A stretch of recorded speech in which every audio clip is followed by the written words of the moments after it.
Setelah sekian lama menjadi sebahagian daripada Klub SK Ulu Tiram, di sinilah banyak kenangan tercipta.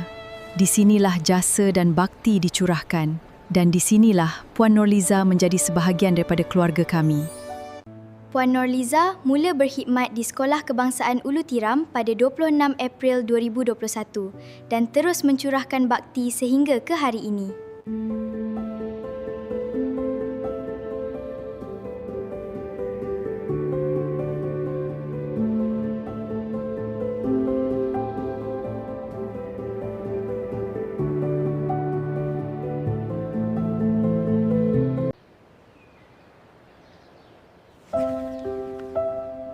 Cikgu, jom kita tengok kenangan bersama Puan Nurliza.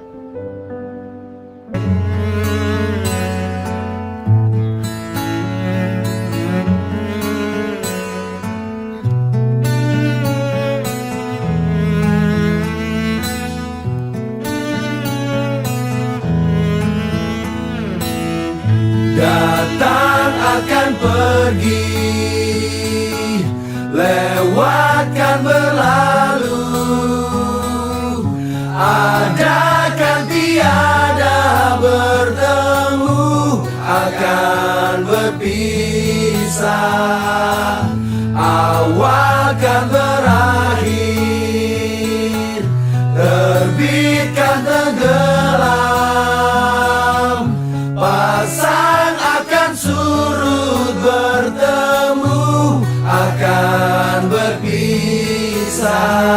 Hey, sampai jumpa di lain hari, untuk kita bertemu lagi.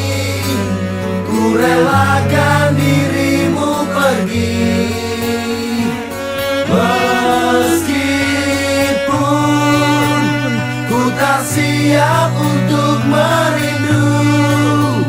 Ku tak siap tanpa dirimu.